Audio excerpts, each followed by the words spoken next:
You know that person who hears big party this weekend, and instead of getting excited, their stomach drops.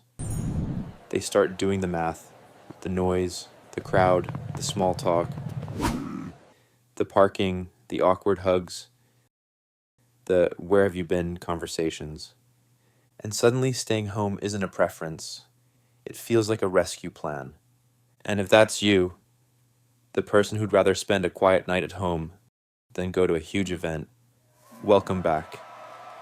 Because you're about to feel very seen.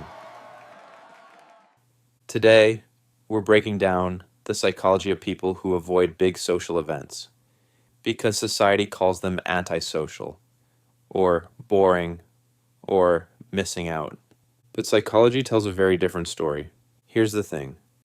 Avoiding big gatherings isn't always about hating people.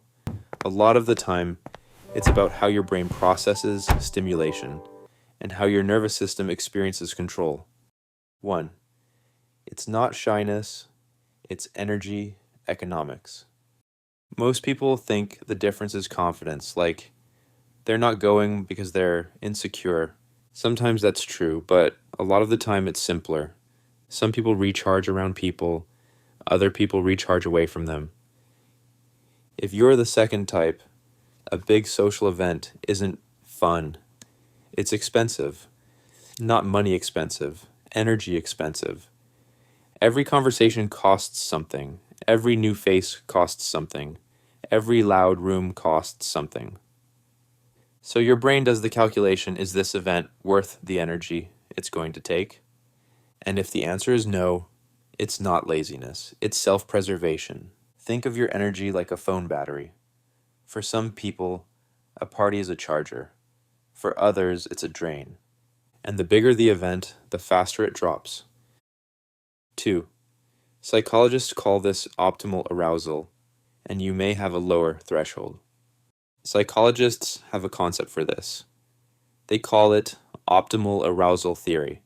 In simple terms, some people feel best with high stimulation, music, crowds, movement, constant interaction, and some people feel best with lower stimulation, quiet, predictability, a calmer environment. For you, a packed room can feel like your brain has 20 tabs open. Nothing is wrong. It's just too much. When stimulation is above your comfort zone, your nervous system starts treating the event like a threat, which means you're not just not enjoying it. You're literally trying to survive it. 3. Big events remove the one thing your brain craves: control. Now here's where it gets deeper. Big social events are unpredictable. You can't control the volume. You can't control who's there. You can't control the pace of conversations. You can't control what people ask you. You can't control when you can leave without feeling rude. And for some people, that lack of control is exhausting. At home, you control everything. The lighting, the sound, the temperature, the vibe, even the silence. But in a packed event, your brain is constantly scanning. Where's the exit? Who's watching? What if someone pulls me into a conversation I don't want? What if I say something stupid? That scanning is called hypervigilance, and it burns energy fast. So when someone says, "Come on, it'll be fun," your brain hears, "Come on, let's surrender control for 4 hours." 4. They prefer depth over performance. Another reason big events feel heavy. Because big events often force you into a performance. You're not just being, you're being seen. And for a lot of people, being seen by a crowd feels like being evaluated. So you do the social choreography, smile, laugh, ask questions, react at the right time, keep your face friendly, keep your energy up, even when you're running on empty. People who avoid big events usually don't hate connection. They just prefer connection that has depth. A small circle, one-on-one, a conversation that doesn't reset every 90 seconds, because depth feels real. Performance feels draining. 5. Culture romanticizes being out, but not everyone thrives there. And this is where society gets loud. We romanticize the highlight reel, the big event, the crowd, the photos, the best night ever. If you're not there, it can feel like you're doing life wrong. But here's the truth. Not everyone's nervous system is designed for constant public stimulation.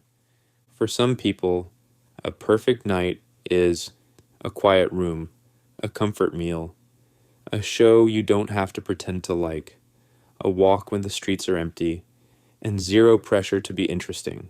That's not missing out, that's regulating. 6. The hidden upside. These people often think deeply and notice more. Here's something people don't realize.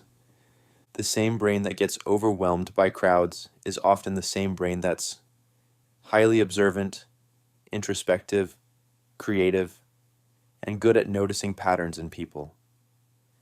Because when you spend time alone, you process, you reflect, you connect dots. You don't just live life, you understand it. That's why so many people who prefer smaller circles also have rich inner worlds. 7. The nuance. Avoiding big events can be peace or hiding. Now, here's the pivot. For some people, avoiding big social events is healthy. It's peace. It's knowing your limits. It's choosing quality over chaos. But for other people, it's not peace. It's fear. They don't stay home because they love it. They stay home because leaving feels too heavy, and slowly, home stops being a choice. It becomes a cage. So ask yourself this. Do you avoid big events because you prefer calm, or because you're afraid of what happens when you're seen? Because those are two very different stories. One is self-awareness, the other is self-protection, and both deserve compassion. 8. How to know the difference without judging yourself. Here's a simple test. When you imagine going to a big event, do you feel, ugh, that's too much. I'd rather be home. Or, I want to go, but I'm terrified. If it's the first, you're probably choosing alignment. If it's the second, you might be dealing with anxiety. And it doesn't mean you're weak. It just means your nervous system has learned that social exposure is unsafe. And the solution isn't forcing yourself into chaos. It's building tolerance slowly. Smaller gatherings, shorter visits, exit plans. One person you trust. Control first, then expansion. 9. If this is you, you're not broken. If you're someone who dreads crowded rooms, prefers small circles, gets drained by loud social energy, and feels your body relax the moment you're home. You're not antisocial. You might just have a lower stimulation preference. You're wired for depth over noise. And if you've been judging yourself for it, let this be your reminder. Your best life doesn't have to look loud. It just has to feel right. So tell me in the comments, do you avoid big events because you genuinely prefer peace, or because you're trying to escape the pressure of being seen? And if you want the psychology of people who stay calm under pressure, the next video is going to hit you harder. Click it.